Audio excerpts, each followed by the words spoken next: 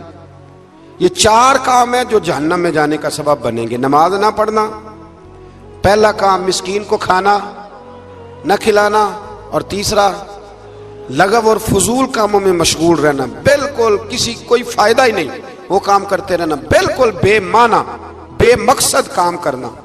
اور چوتھے نمبر پہ کہیں گے کہ ہم قیامت کے دن کو، آج بھی کچھ لوگ کہہ دیتے ہیں کہ مریں گے تو دیکھی جائے گی، مثلا کیا دیکھ لیں گے آپ؟ اتنی بڑی جرت، اتنی بڑی، اللہ تعالی ہمیں سمجھنے کی توفیق عطا فرمائے۔ سورۃ القیامہ شروع ہو جاتی ہے جی اس سے آگے۔ اس سورہ مبارکہ کے اندر اللہ تبارک و تعالی نے ان لوگوں کے بارے میں جو آخرت کے منکر ہیں، اللہ تعالیٰ نے قسم ذکر فرما کے ارشاد فرمایا، کیا انسان نے یہ گمان کر رکھا ہے کہ ہم مرنے کے بعد اس کی ہڈیوں کو جمع نہیں کریں گے؟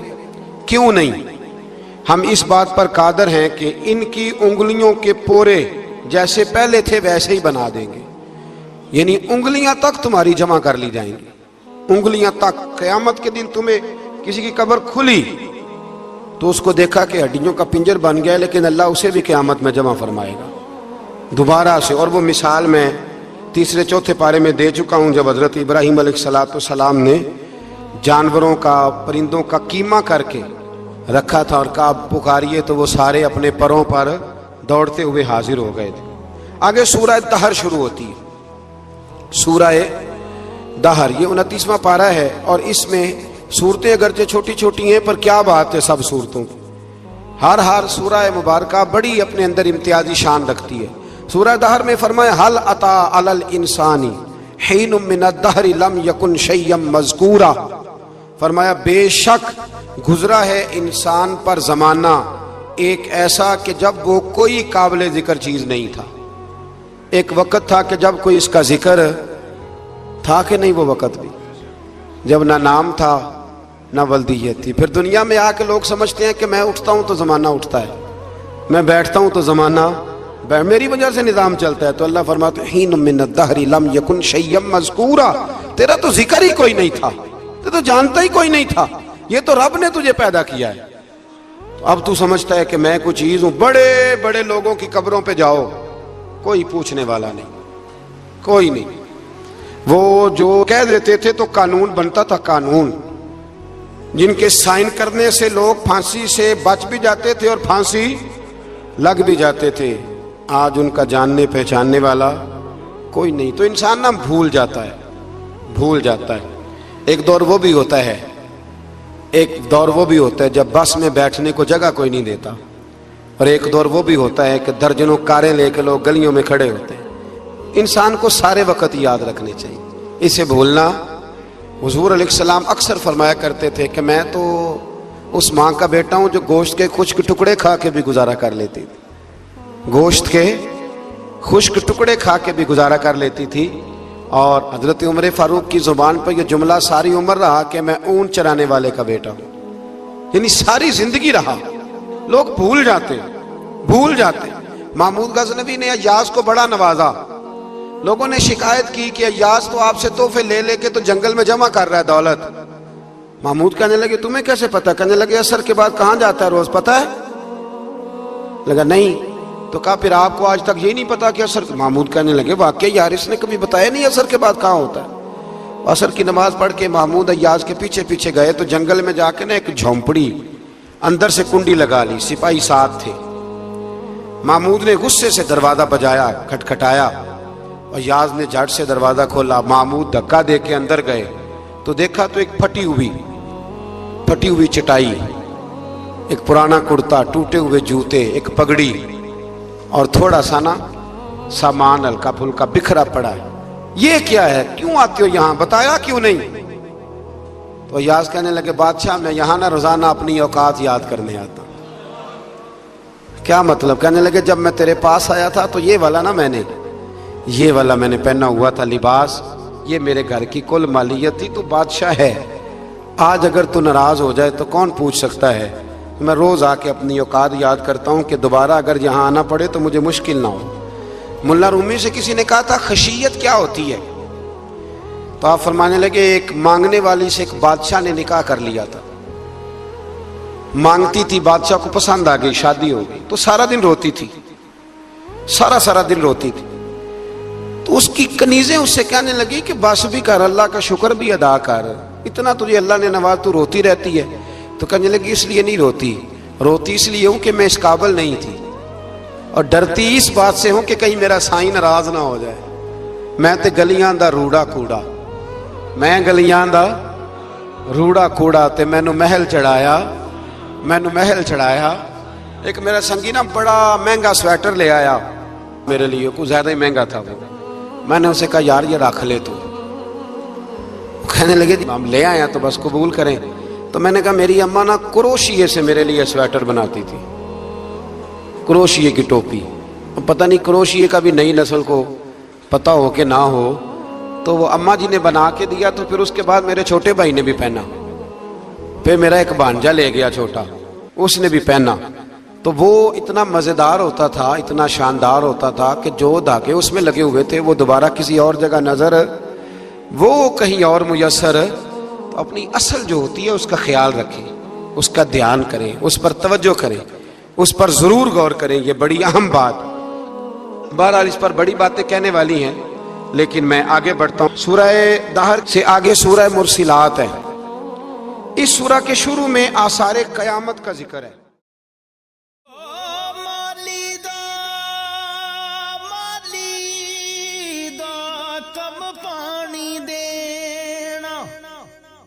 پر مشکاں پاوے ہو مالک دا کم پھل پھل لاوے یا نہ لاوے۔